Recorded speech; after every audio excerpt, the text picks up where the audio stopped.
All right, good morning, everybody. Another Freedom Flag Friday here. A somewhat somber one today. So I got a lot of things to say today, but thank you for tuning in. Today is August 9th, 2019. Another beautiful Freedom Flag Friday here on Cape Cod. And it's a somber week. We've got a lot on our hearts in this nation with these two shootings that happened last week, or within the last week.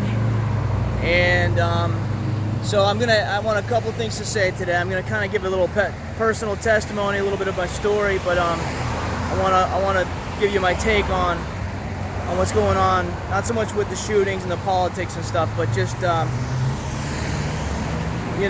sadness, right? So first of all, I just want to say my heart and my prayers have gone out to the victims and the victims' families and those communities in Ohio and Texas, El Paso and Dayton. Of course, it's a horrible, horrible thing that has transpired. People have been lost and people have been killed and traumatized, and it's going to take, some may never heal from this. And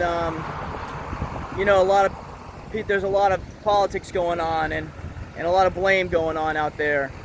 And I just want to, first of all, let people know out there that I am compassionate, obviously. If you know me personally in my life and my friends, if you've watched my channel over the last, I've been doing it 7 months, I'm a pretty compassionate man, and I'm a sane man. But and I'm trying to stay off of social media more and more in my life. I've got, on my own journey, I've come back to God and Jesus Christ, and come back to church. And so that's one thing I want to say. So first of all, God bless the victims, God bless the families, and I pray for healing in our nation, in those communities.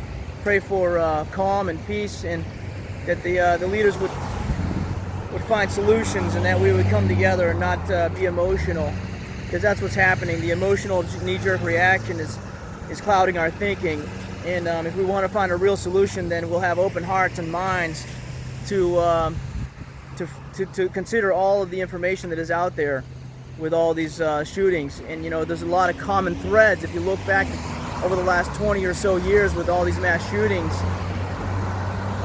especially you can see a lot of common threads. A lot of these guys, the news wants to politicize it, the politicians want to politicize it so they can use it for their own gain and demagoguery. But if you look back, 95% of these guys have a lot of things in common. So, one is the fact that they're fatherless, right? Fatherless homes. They didn't grow up with a dad or a male figure in their homes. Another one is a lot of them are on psychotropic drugs.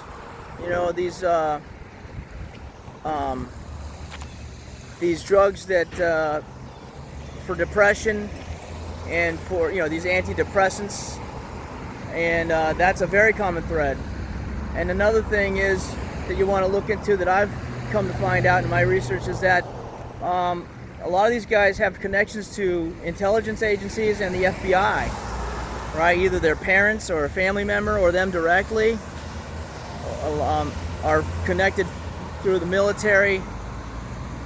And a lot of these have connection in their friends and their families directly, their mothers, fathers, uncles, whatever.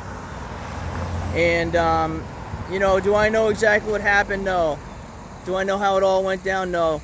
But have I seen plenty of evidence and with other shootings that look like they've been that the official story isn't what the mainstream media is saying? Yes.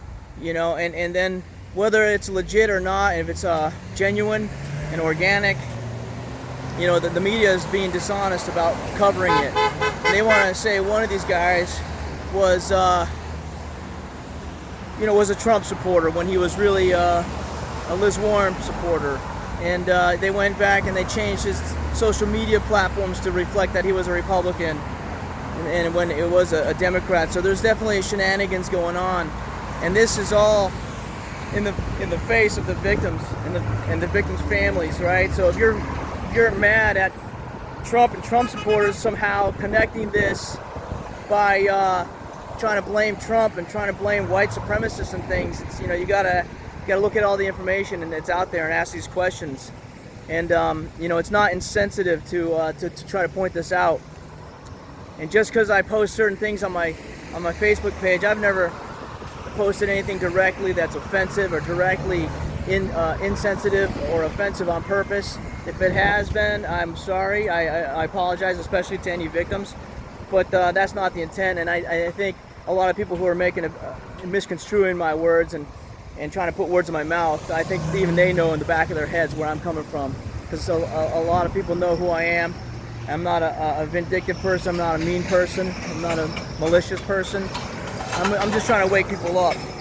I'm trying to wake people up to the truth. And if you don't want to wake up, that's fine. That's your business. But don't put words in my mouth. And if you want to look into things, the information's out there, all right? You don't need to call people names and conspiracy theorists and tinfoil hat wearers, and you don't need to try to browbeat me into submitting to your opinion. You don't need to try to call me a racist because you don't agree with me. See, this is the problem, people, and this is why I'm out here trying to keep us together. When I first started this in April 2018, I did this in response because I was disgusted with how divisive the mainstream media was being, and how saddened I am by people being fooled by that and buying into all this hatred and all this division and all this hype. And a lot of my friends are very intelligent. I think most people out there, they're pretty smart people and they can see what's going on, but they just choose not to, and they choose not to dig. And they're good, trusting people. They're good, honest and trusting people, and have trusted that